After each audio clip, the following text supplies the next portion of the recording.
ಕಾಂತಾರ, ಕಬ್ಜಾದಂತೆ ಇದು ಕೂಡ ಒಂದು ದೊಡ್ಡ ಮಟ್ಟದ ಸಿನಿಮಾ. 250 ದಿನ ಶೂಟಿಂಗ್ ಮಾಡಿದರೆ, 100 ಕೋಟಿ ಬಜೆಟ್ ಆಗಿದೆ.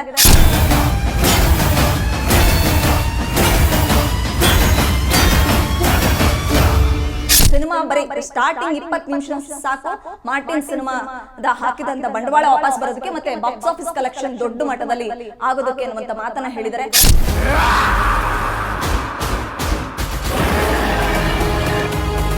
ನೀವು ಕೊಟ್ಟಂತ ದುಡ್ಡು ಸಿನಿಮಾ ಟೀಮಿಗೆ ಬರಲ್ಲ, ಪ್ರೊಡ್ಯೂಸರ್ ಖಜಾನೆಗೂ ಹೋಗಲ್ಲ, ಗೋಶಾಲೆಗೂ ಹೋಗುತ್ತೆ. ಅದಕ್ಕಿಂತ ಪುಣ್ಯದ ಕೆಲಸ ಇನ್ನೇನಿದೆ?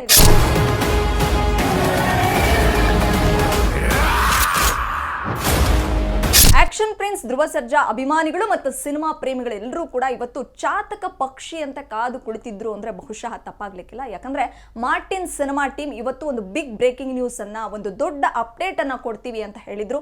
ಎಸ್, ಅವರು ಮಾತು ಕೊಟ್ಟಂತ ಇವತ್ತು ಸಂಜೆ 5:55ಕ್ಕೆ ಸರಿಯಾಗಿ ಮಾರ್ಟಿನ್ ಚಿತ್ರದ ಬಗ್ಗೆ ಒಂದು ದೊಡ್ಡ ಅನೌನ್ಸ್ಮೆಂಟ್ ಕೊಟ್ಟಿದ್ದಾರೆ. ಆ ಅನೌನ್ಸ್ಮೆಂಟ್ ಬಗ್ಗೆ ನಾನು ಹೇಳೋದಕ್ಕೂ ಮೊದಲು ರೀಸೆಂಟ್ ಆಗಿ ಒಂದು ಪ್ರೆಸ್ ಮೀಟ್ ನಡೆದಿತ್ತು ಮಾರ್ಟಿನ್ ಸಿನಿಮಾ ಟೀಮ್ ಕಡೆಯಿಂದ. ಏನಂದ್ರೆ ದೊಡ್ಡ ದೊಡ್ಡ ಸಿನಿಮಾಗಳು ಬರ್ತಾ ಇಲ್ಲ, ಸೂಪರ್ ಸ್ಟಾರ್ಗಳ ಸಿನಿಮಾಗಳು ಬರ್ತಾ ಇಲ್ಲ, ಸಿಂಗಲ್ ಸ್ಕ್ರೀನಿಂಗ್ ಥಿಯೇಟರ್ಗಳನ್ನ ಮುಚ್ಚುವಂತ ಪರಿಸ್ಥಿತಿ ಬಂದಿದೆ.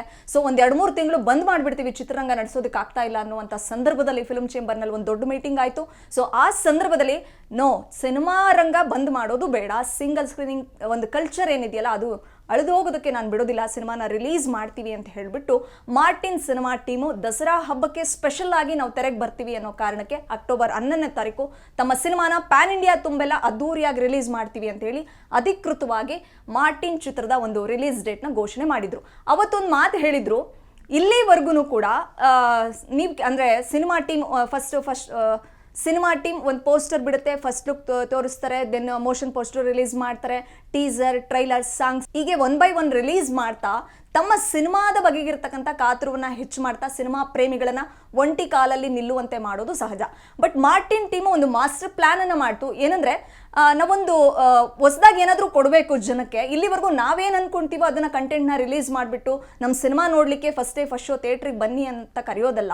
ನಮ್ಮ ಕಂಟೆಂಟ್ ಏನು ಅಂದ್ರೆ ನೀವು ಏನೇನು ಎಕ್ಸ್ಪೆಕ್ಟ್ ಮಾಡ್ತಿದ್ದೀರಾ, ನೀವು ಟೀಸರ್ ಕೇಳಿದ್ರೆ ಟೀಸರ್ ಬಿಡ್ತೀವಿ, ಟ್ರೈಲರ್ ಕೇಳಿದ್ರೆ ಟ್ರೈಲರು, ಅಥವಾ ಸೆಕೆಂಡ್ ಟ್ರೈಲರ್ ಬಿಡಿ ಅಂದ್ರೆ ಸೆಕೆಂಡ್ ಟ್ರೈಲರ್ ತೋರಿಸ್ತೀವಿ, ಅಥವಾ ಇಲ್ಲ ನೀವು ನಮಗೊಂದು ರೊಮ್ಯಾಂಟಿಕ್ ಸಾಂಗ್ ನೋಡೋ ಇಂಟ್ರೆಸ್ಟ್ ಇದೆ, ಅದನ್ನ ನಾವು ಬಿಗ್ ಸ್ಕ್ರೀನ್ಗೆ ಬರೋದಕ್ಕೆ ಮುಂಚೆನೆ ತೋರಿಸಿ ಅಂತಂದ್ರೆ ಅದಕ್ಕೂ ನಾವು ರೆಡಿ ಇದ್ದೀವಿ, ಅಥವಾ ಟೈಟಲ್ ಟ್ರ್ಯಾಕ್ ತೋರಿಸ್ತೀರಾ ಅಥವಾ ಇಂಟ್ರೊಡಕ್ಷನ್ ಸಾಂಗ್ ತೋರಿಸಿ ಅಂತ ನೀವು ಕೇಳಿದ್ರೆ ನೀವೇನನ್ನ ಎಕ್ಸ್ಪೆಕ್ಟ್ ಮಾಡ್ತಿದ್ರೋ ಆ ಕಂಟೆಂಟ್ನ ನಾವು ರಿಲೀಸ್ಗೂ ಬಿಫೋರ್ ನಿಮಗೆ ತೋರಿಸುವಂಥ ಒಂದು ಪ್ರಯತ್ನವನ್ನು ಮಾಡ್ತೀವಿ ಅಂತ ಹೇಳಿಬಿಟ್ಟು ಕಳೆದ 1 ತಿಂಗಳ ಹಿಂದೆ ನಡೆದಂಥ ಒಂದು ಸುದ್ದಿಗೋಷ್ಠಿಯಲ್ಲಿ ಹೇಳಿದ್ರು.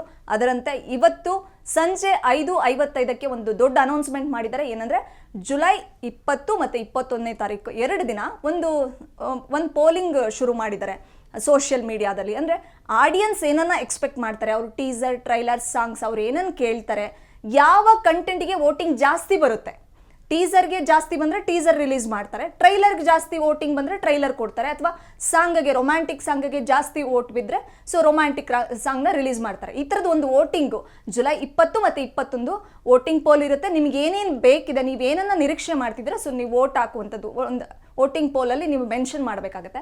ಜುಲೈ 22ನೇ ತಾರೀಕು ಮಂಡೇ ಯಾವ ಕಂಟೆಂಟ್ನ ಜನ ಎಕ್ಸ್ಪೆಕ್ಟ್ ಮಾಡ್ತಿದ್ದಾರೆ, ಅದು ಧ್ರುವ ಅವರ VIP ಗಳು ಮಾತ್ರ ಅಲ್ಲ, ಸಿನಿಮಾ ಪ್ರೇಮಿಗಳೆಲ್ಲರೂ, ವರ್ಲ್ಡ್ ವೈಡ್ ಸಿನಿಮಾ ಪ್ರೇಮಿಗಳೆಲ್ಲರೂ ಏನನ್ನ ಎಕ್ಸ್ಪೆಕ್ಟ್ ಮಾಡ್ತಿದ್ದಾರೆ ಆ ಕಂಟೆಂಟ್ನ ರಿಲೀಸ್ ಮಾಡೋದಕ್ಕೆ ಒಂದು ದೊಡ್ಡ ವೇದಿಕೆಯನ್ನು ಸೃಷ್ಟಿ ಮಾಡಿದ್ದಾರೆ. ಜುಲೈ 22ನೇ ತಾರೀಕು ಯಾವ ಕಂಟೆಂಟ್ ಬಿಡ್ತೀವಿ ಅಂತ ಅನೌನ್ಸ್ಮೆಂಟ್ ಮಾಡ್ತಾರೆ. ಆ ಕಂಟೆಂಟ್ನ ಮುಂಬೈ ಅಂಗಳದಲ್ಲೂ ರಿಲೀಸ್ ಮಾಡಬೇಕು, ಮುಂಬೈ ಅಂಗಳದಲ್ಲಿ ಒಂದು ದೊಡ್ಡ ಇವೆಂಟ್ ಮಾಡಬೇಕು, ಇಡೀ ಚಿತ್ರ ಜಗತ್ತು, ಇಡೀ ಇಂಟರ್ನ್ಯಾಷನಲ್ ಸಿನಿಮಾ ಇಂಡಸ್ಟ್ರಿ ಕನ್ನಡ ಚಿತ್ರರಂಗದ ಕಡೆ ತಿರುಗಿ ನೋಡಬೇಕು, ಅದೊಂದು ಈವೆಂಟ್ನ ನಾನು ಮುಂಬೈನಲ್ಲಿ ಮಾಡಬೇಕು ಅನ್ನೋ ಕಾರಣಕ್ಕೆ ಮಾರ್ಟಿನ್ ಸಿನಿಮಾ ತಂಡ ಒಂದು ಪ್ಲಾನ್ ಮಾಡಿದೆಯಂತೆ. ಹಾಗಾದ್ರೆ ಆ ಕಂಟೆಂಟ್ ನೋಡೋದಕ್ಕೆ ನಾವು ಮುಂಬೈಗೆ ಹೋಗ್ಬೇಕಾ? ನೋ, ಯೂಟ್ಯೂಬಲ್ಲಿ ರಿಲೀಸ್ ಆಗುತ್ತೆ. ಸೊ ಯಾವ ಕಂಟೆಂಟ್ ರಿಲೀಸ್ ಆಗುತ್ತೆ, ನೀವು ಏನನ್ನು ಎಕ್ಸ್ಪೆಕ್ಟ್ ಮಾಡ್ತಿದ್ದೀರಿ, ಆ ಕಂಟೆಂಟ್ ಯಾವುದನ್ನ ಬಿಡ್ತಾರೆ ಅನ್ನುವಂಥದ್ದು ಜುಲೈ 22ನೇ ತಾರೀಕು ಅಂದರೆ ಸೋಮವಾರ ಗೊತ್ತಾಗುತ್ತೆ. ಸೊ ನಿಮ್ಗೆ ಈಗಾಗಲೇ ಗೊತ್ತಿರೋ ಹಾಗೆ ಮಾರ್ಟಿನ್ ಸಿನಿಮಾ ತಂಡ ಒಂದು ಪ್ಯಾನ್ ಇಂಡಿಯಾ ಸುದ್ದಿಗೋಷ್ಠಿ ಮಾಡಿತ್ತು ಬೆಂಗಳೂರಲ್ಲಿ. ತೆಲುಗು, ತಮಿಳ್, ಮಲಯಾಳಂ, ಹಿಂದಿ ಹೀಗೆ ಬೇರೆ ಬೇರೆ ಕಡೆಯಿಂದ ನಮ್ಮ ಪತ್ರಿಕಾ ಮಿತ್ರರು ಎಲ್ಲರೂ ಕೂಡ, ಮಾಧ್ಯಮ ಮಿತ್ರರು ಎಲ್ಲರೂ ಕೂಡ ಸೇರಿ ಮಾರ್ಟಿನ್ ಸಿನಿಮಾವನ್ನು ದೊಡ್ಡ ಮಟ್ಟದಲ್ಲಿ ಪ್ರಚಾರ ಮಾಡಿದ್ರು. ಅಫ್ಕೋರ್ಸ್ ಮಾಡಲೇಬೇಕು, ಯಾಕಂದ್ರೆ KGF, ಕಾಂತಾರ, ಕಬ್ಜಾದಂತೆ ಇದು ಕೂಡ ಒಂದು ದೊಡ್ಡ ಮಟ್ಟದ ಸಿನಿಮಾ. 250 ದಿನ ಶೂಟಿಂಗ್ ಮಾಡಿದ್ದಾರೆ, 100 ಕೋಟಿ ಬಜೆಟ್ ಆಗಿದೆ. ಸೊ 2 ಗಂಟೆ CG ವರ್ಕ್ ಇದೆ ಇದರಲ್ಲಿ. ಪ್ಯಾನ್ ಇಂಡಿಯಾ ಕಲಾವಿದರೆಲ್ಲರೂ ಕೂಡ ಈ ಚಿತ್ರದಲ್ಲಿ ಅಭಿನಯಿಸಿದ್ದಾರೆ. ನಮ್ಮ ವಿಷ್ಣುದಾದ ಜೊತೆಗೆ ಅಭಿನಯಿಸಿದಂಥ ಕಲಾವಿದರೆಲ್ಲರೂ ಕೂಡ ಈ ಚಿತ್ರದಲ್ಲಿ ಇದ್ದಾರಂತೆ. ಯಾರೆಲ್ಲ ಇರ್ತಾರೆ ಅಂತ ನೀವು ಕುತೂಹಲದಿಂದ ಕಾಯಬೇಕು. ಮಾರ್ಟಿನ್ ಒಂದು high voltage action thriller cinema. ಈ ಚಿತ್ರಕ್ಕೋಸ್ಕರ 110 kg ವೆಯ್ಟ್ ಗೇನ್ ಮಾಡ್ಕೊಂಡ್ರು ಧ್ರುವ ಅವರು. ಸೊ ಎಕ್ಸ್ಪೆರಿಮೆಂಟ್ ಮಾಡ್ತಾನೆ ಇರ್ತಾರೆ ಟ್ರಾನ್ಸ್ಫಾರ್ಮೇಷನ್ ವಿಚಾರದಲ್ಲಿ. ಸೊ ಸಿನಿಮಾ ಅಂತ ಬಂದರೆ ಅಷ್ಟೇ ಡೆಡಿಕೇಶನು. ಎಸ್ಪೆಷಲಿ ಮಾರ್ಟಿನ್ ಸಿನಿಮಾಗೆ ಚಿತ್ರಕಥೆ ರಚನೆ ಮಾಡಿರ್ತಕ್ಕಂಥದ್ದು ಅರ್ಜುನ್ ಸರ್ಜಾ ಅವರು. ತಮ್ಮ ಅಳಿಯನ ಸಿನಿಮಾಗೋಸ್ಕರ, ಅದು ಪ್ಯಾನ್ ಇಂಡಿಯಾ ಸಿನಿಮಾ. ಈ ಸಿನಿಮಾ ಮಾರ್ಟಿನ್ ತನ್ನ ಅಳಿಯನ ಸಿನಿಮಾ ಇಡೀ ಜಗತ್ತು ಕಣ್ಣರಳಿಸಿ ನೋಡಬೇಕು ಅನ್ನೋ ಕಾರಣಕ್ಕೆ ತುಂಬ ಶ್ರದ್ಧಾ ಭಕ್ತಿಯಿಂದ ಒಂದು ಅದ್ಭುತವಾದಂಥ ಕಥೆಯನ್ನು ರಚನೆ ಮಾಡಿದ್ದಾರೆ. ಸೊ ಈಗಾಗಲೇ ರಿಲೀಸ್ ಆಗಿರ್ತಕ್ಕಂಥ ಟೀಸರಲ್ಲಿ ಕತೆ ಏನು ಅನ್ನುವಂಥದ್ದು ಒಂದು ಸಣ್ಣ ಎಳೆ ಗೊತ್ತಾಗಿದೆ. ಅದರಲ್ಲೂ ಒಂದು ಸೀಕ್ರೆಟನ್ನು ಮೇಂಟೈನ್ ಮಾಡಿದರೆ ಈ ಚಿತ್ರದಲ್ಲಿ ನಮ್ಮ ಧ್ರುವ ಗ್ಯಾಂಗ್ಸ್ಟರಾ ಅಥವಾ ಸೋಲ್ಜರಾ? ಈ ಕುತೂಹಲದ ಪ್ರಶ್ನೆಗೆ ಈ ಕ್ಷಣಕ್ಕೂ ಇನ್ನೂ ಉತ್ತರ ಸಿಕ್ಕಿಲ್ಲ. ಬಟ್ ಪಾಕಿಸ್ತಾನದ ಜೈಲಿನಿಂದ ಹೊರಗಡೆ ಬರುವಂಥ ಒಂದು ಸನ್ನಿವೇಶ ಇದೆಯಲ್ಲ, ಅದಂತೂ ಅದ್ಭುತವಾಗಿ ಬಂದಿದೆ. ಸಾಕಷ್ಟು ಕ್ಯೂರಿಯಾಸಿಟಿನ ಬಿಲ್ಡ್ ಮಾಡಿದೆ.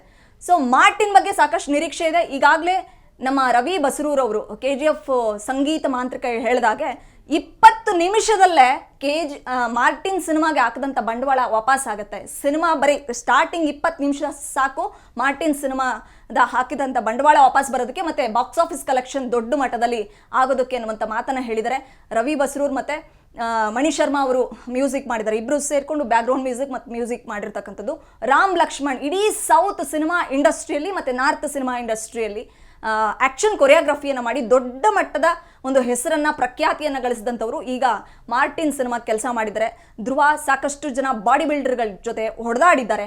ಯಾರೆಲ್ಲ ಇರ್ತಾರೆ ಅನ್ನುವಂಥ ಕುತೂಹಲಕ್ಕೆ ಟೀಸರ್ ಝಲಕ್ಕು ಉತ್ತರ ಕೊಟ್ಟಿದ್ರು ಕೂಡ ಈ ಸಿನಿಮಾ ನೀವು ಎಕ್ಸ್ಪೆಕ್ಟ್ ಮಾಡಿದ್ದಕ್ಕಿಂತ 100 ಪಟ್ಟು ಚೆನ್ನಾಗಿರುತ್ತೆ ಅನ್ನುವಂಥದ್ದು ಮಾರ್ಟಿನ್ ಸಿನಿಮಾದ ಟೆಕ್ನಿಷಿಯನ್ಸ್ ಹೇಳುವಂಥ ಮಾತು. ಸೊ ಈ ಚಿತ್ರಕ್ಕೆ ಉದಯ್ ಕೆ ಮೆಹ್ತಾ ಅವರು ಬಂಡವಾಳ ಹೂಡಿದ್ದಾರೆ.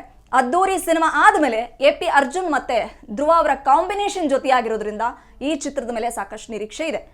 ಸೊ ಮಾರ್ಟಿನ್, KGF, ಕಾಂತಾರ, ಕಬ್ಜಾ ನಂತರ ಕನ್ನಡ ಚಿತ್ರರಂಗದ ಕಡೆ ನಾರ್ತ್ ಸಿನಿಮಾ ಇಂಡಸ್ಟ್ರಿ ಮಾತ್ರವಲ್ಲ, ಇಡೀ ಪ್ಯಾನ್ ಇಂಡಿಯಾ ಜೊತೆಗೆ ಪ್ಯಾನ್ ವರ್ಲ್ಡ್ನ ಒಂದು ಕಡೆ ಟರ್ನ್ ಮಾಡಿ ನೋಡುವಂಥ ಸಿನಿಮಾ ಹೇಗಿರುತ್ತೆ. VIP-ಗಳಂತೂ ಕಾದಿದ್ದಾರೆ. VIP-ಗಳು ಅಂದರೆ ನಿಮಗೆ ಗೊತ್ತಿರೋ ಹಾಗೆ ಧ್ರುವ ಸರ್ಜಾ ಅವರು ತಮ್ಮ ಅಭಿಮಾನಿಗಳನ್ನ VIP-ಗಳು ಅಂತಾರೆ. ನಮ್ಮ VIP-ಗಳು ಜೊತೆಗೆ ಸಿನಿಮಾ ಪ್ರೇಮಿಗಳೆಲ್ಲರೂ ಕೂಡ ಜುಲೈ 20 ಮತ್ತು 21ಕ್ಕೆ ವೋಟಿಂಗ್ ಮಾಡಿ ನಿಮ್ಮಿಷ್ಟದ ಕಂಟೆಂಟ್ನ ಜುಲೈ 22ನೇ ತಾರೀಕು ಅನೌನ್ಸ್ ಮಾಡ್ತೀವಿ. ಆ ಕಂಟೆಂಟ್ ಯಾವುದಾಗಿರುತ್ತೆ ಅದನ್ನು ಯೂಟ್ಯೂಬಲ್ಲಿ ಬಿಡಬೇಕಾದ್ರೆ ಯೂಟ್ಯೂಬಲ್ಲಿ ಬಿಡೋಣ. ಎಲ್ಲ ದೊಡ್ಡದೊಂದು ಈವೆಂಟ್ ಮಾಡಬೇಕು ಅಂತಂದರೆ ಅದಕ್ಕೂ ನಾವು ರೆಡಿ ಇದ್ದೇವೆ. ಯಾಕಂದರೆ ಇದೊಂದು ಪ್ಯಾನ್ ಇಂಡಿಯಾ ಸಿನಿಮಾ.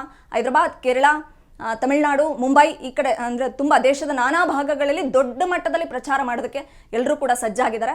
ಇನ್ನೊಂದು ಮಾತು ಹೇಳಬೇಕು, ಮಾರ್ಟಿನ್ ಚಿತ್ರದ ಟೀಸರನ್ನು ರಿಲೀಸ್ ಮಾಡಿದಂಥ ಸಂದರ್ಭದಲ್ಲಿ ಪೇಯ್ಡ್ ಟೀಸರನ್ನು ರಿಲೀಸ್ ಮಾಡಿದರು. ಕಾರಣ ಇಷ್ಟೇ, ವೀರೇಶ್ ಚಿತ್ರಮಂದಿರದಲ್ಲಿ. ಸೊ ಅದರಿಂದ ಅಂದರೆ ಜನ ಟೀಸರ್ ನೋಡೋದಕ್ಕೂ ಕೂಡ ದುಡ್ಡು ಕೊಟ್ಟು ನೋಡಿದರು. ಬಿಕಾಸ್ ಒಂದು ಪೇಯ್ಡ್ ಟೀಸರಿಂದ ಬಂದಂಥ ದುಡ್ಡನ್ನು ಗೋಶಾಲೆ ಕೊಡುವಂಥ ಕೆಲಸ ಮಾಡಿದರು. ಈಗಲೂ ಕೂಡ ಅವರು ನೀವು ಕೇಳಿದಂಥ ಕಂಟೆಂಟ್ನ ರಿಲೀಸ್ ಮಾಡ್ತಾರಲ್ಲ, ಆ ಕಂಟೆಂಟ್ನ ನೀವು ಮಲ್ಟಿಪ್ಲೆಕ್ಸ್ಗಳಲ್ಲಿ ಬಂದು ನೋಡುವಂಥದ್ದಕ್ಕೆ ಒಂದು ಅವಕಾಶ ಇದೆ. ಮಲ್ಟಿಪ್ಲೆಕ್ಸ್ನಲ್ಲಿ ಆ ಒಂದು ನೀವು ಕೇಳಿದಂಥ ಕಂಟೆಂಟ್ನ ಅವರು ಪ್ಲೇ ಮಾಡ್ತಾರೆ. ಅದಕ್ಕೂ ಕೂಡ ನೀವು ದುಡ್ಡು ಕೊಡಬೇಕಾಗತ್ತೆ. ಅದು ನೀವು ಕೊಟ್ಟಂಥ ದುಡ್ಡು ಸಿನಿಮಾ ಟೀಮಿಗೆ ಬರಲ್ಲ, ಪ್ರೊಡ್ಯೂಸರ್ ಖಜಾನೆಗೂ ಹೋಗಲ್ಲ, ಗೋಶಾಲೆಗೆ ಹೋಗುತ್ತೆ. ಅದಕ್ಕಿಂತ ಪುಣ್ಯದ ಕೆಲಸ ಇನ್ನೇನಿದೆ. ಸಿನಿಮಾ ರಿಲೀಸ್ ಮಾಡಿ ಸಕ್ಸಸ್ ಆಗಿ ಬಾಕ್ಸ್ ಆಫೀಸ್ ಕಲೆಕ್ಷನ್ ಒಂದಿಷ್ಟು ದುಡ್ಡು ದೋಚ್ಕೊಂಡು ತಮ್ಮ ಖಜಾನೆಯನ್ನು ತುಂಬಿಸ್ಕೊಳ್ಬೇಕು ಅನ್ನೋ ಮನಸ್ಥಿತಿ ಅಥವಾ ಪರಿಸ್ಥಿತಿಯ ಜನ ಅಥವಾ ನಿರ್ಮಾಪಕರ ನಡುವೆ ಈ ಟೀಮ್ ತಮ್ಮ ಕಂಟೆಂಟಿಂದ ಬಂದಂಥ ದುಡ್ಡನ್ನು ಗೋಶಾಲೆಗೆ ಕೊಡ್ತಿದ್ದಾರೆ. ಇದೊಂದು ಪುಣ್ಯದ ಕೆಲಸ ಅಂತ ಹೇಳಬೇಕು. ಎನಿವೆ, ಮಾರ್ಟಿನ್ ಸಿನಿಮಾಗೆ ಒಳ್ಳೆಯದಾಗಬೇಕು. 3 ವರ್ಷಗಳ ಪರಿಶ್ರಮ. ಪೊಗರು ಸಿನಿಮಾದ ನಂತರ ಬಿಗ್ ಸ್ಕ್ರೀನ್ಗೆ ಆಕ್ಷನ್ ಪ್ರಿನ್ಸ್, ಬಹದ್ದೂರ್ ಗಂಡು, ಬೆಂಕಿ ಚೆಂಡು ನಾನಾ ಹೆಸರುಗಳಿಂದ ಕರೆಸಿಕೊಳ್ಳುವಂಥ ನಮ್ಮ ಧ್ರುವ ಬಿಗ್ ಸ್ಕ್ರೀನ್ಗೆ ಗ್ರ್ಯಾಂಡಾಗಿ ಕಂಬ್ಯಾಕ್ ಮಾಡ್ತಿದ್ದಾರೆ. 3 ವರ್ಷಗಳ ನಂತರ ನಮ್ಮ ಧ್ರುವ ಅವರನ್ನು ಬೆಳ್ಳಿತೆರೆ ಮೇಲೆ ನೋಡುವಂಥ ಅವಕಾಶ ಸಿಗುತ್ತೆ. ಇದೇ ಅಕ್ಟೋಬರ್ 12ನೇ ತಾರೀಕು ಸಿನಿಮಾ ಪ್ಯಾನ್ ಇಂಡಿಯಾ ತುಂಬೆಲ್ಲ ರಿಲೀಸ್ ಆಗುತ್ತೆ. ಸೊ ಪರಭಾಷಾ ಸಿನಿಮಾಗಳು ಅವತ್ತು ರಿಲೀಸ್ ಆಗೋದಿದೆ. ಬೇರೆ ಭಾಷೆಯ ಸಿನಿಮಾಗಳಿಗೆ ಸೆಡ್ಡು ಹೊಡೆದು ಬಹದ್ದೂರ್ ಗಂಡು, ಬೆಂಕಿ ಚೆಂಡು ತನ್ನ ಕ್ಯಾಲಿಬರ್ ಏನು ಅನ್ನೋದನ್ನು ಪ್ರೂವ್ ಮಾಡ್ತಾರೆ. ಇದೇ ವಿಜಯಲಕ್ಷ್ಮಿ ಅಂದರೆ ವಿಜಯದಶಮಿ ಯಾವ ಸಿನಿಮಾಗೆ ಕೈ ಹಿಡಿಯುತ್ತೋ ಇಲ್ಲೋ ಗೊತ್ತಿಲ್ಲ, ಬಟ್ ಧ್ರುವ ಅವರನ್ನು ಕೈ ಹಿಡಬೇಕು. ಅವರ ಡೆಡಿಕೇಶನ್ಗೆ, ಅವರ ಒಂದು ಪ್ರತಿಭೆಗೆ, ಅವರ ಪರಿಶ್ರಮಕ್ಕೆ ಮಾರ್ಟಿನ್ ಸಿನಿಮಾ ದೊಡ್ಡ ಮಟ್ಟದಲ್ಲಿ ಸಕ್ಸಸ್ ಆಗಬೇಕು ಅನ್ನೋದೇ VIP-ಗಳ ಜೊತೆಗೆ ನಮ್ಮ ಕನಸು ಕೂಡ. ಇದು ಇವತ್ತಿನ ಸ್ಪೆಷಲ್ ಗ್ಯಾರಂಟಿ ನ್ಯೂಸ್. ಸುದ್ದಿ ಖಚಿತ, ನ್ಯಾಯ ನಿಶ್ಚಿತ.